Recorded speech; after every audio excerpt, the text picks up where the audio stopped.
So starting with REST and our REST endpoints, I can query predefined endpoints to retrieve data or run particular analytics, which we're defining, passing in parameters and getting my results, or I can equally write SQL against the REST server. And this is what I'm doing here. So the code is minimal. It's just, and in a few steps. Step 1, I'm getting an access token. So you can see this little function where I'm getting an access token. Step 2, I issue my data request. Here I've got my SQL, pass it in, then run the request. Step 3, retrieve the results and use them. Now I've asked for compressed results, you can see gzip here, to minimize the bandwidth and specifically the download latency. There's no point having really fast data access if it takes forever to download the results. If I wanted the data in a data frame, I can pip install our Python library and then work this way. Let's just try and run.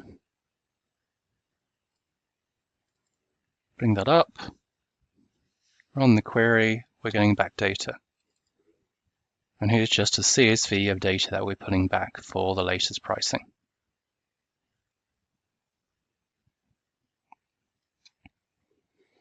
Now that could equally be pulling back sort of trades, so I could pull back bars that are generated today. So you can see bars across the last 15 minutes, run. Now I've got my latest bars. Well, that's actually a two-step process where I'm getting my access token and then running my query. Once I've got the access token, I don't have to keep retrieving it. But as I'm putting down different examples, slower, let's go to latency bars, same kind of principle. All the data is visible and you can retrieve the results. Now I've got my average latency of collection and average latency of loading. Every minute you'll get a new metric coming through.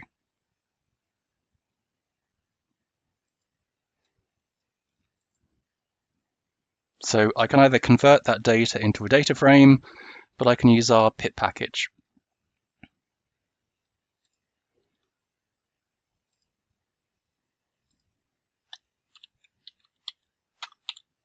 So let's go to PyPy.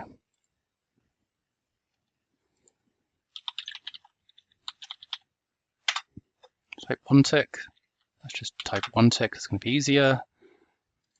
Let's go in, and we can see pip install.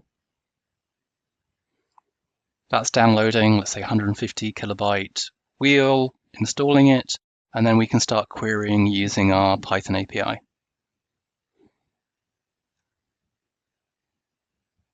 So as an example of that, rather than using SQL, we can get unwieldy when the queries get a bit too complex. So let's have a look at an example of the SQL statement.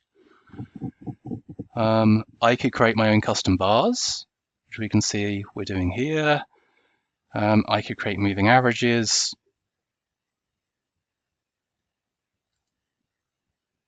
Combine them, look at differences.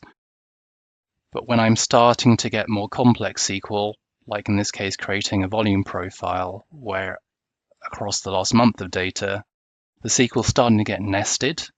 So it kind of makes sense to move on to Python as well.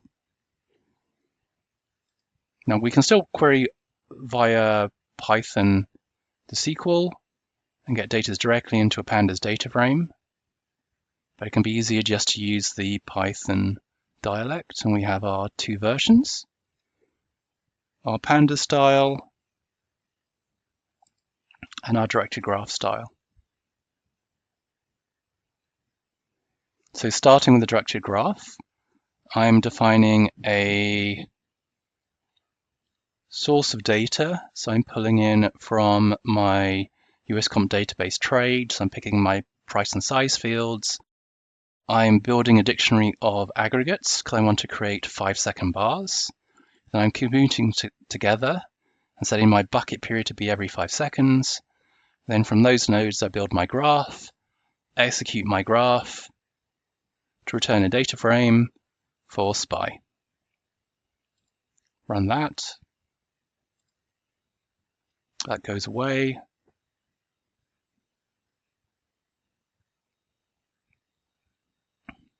Looks like it's reloading the library. Got my access token back, and then it's returning the data. Let's try that again.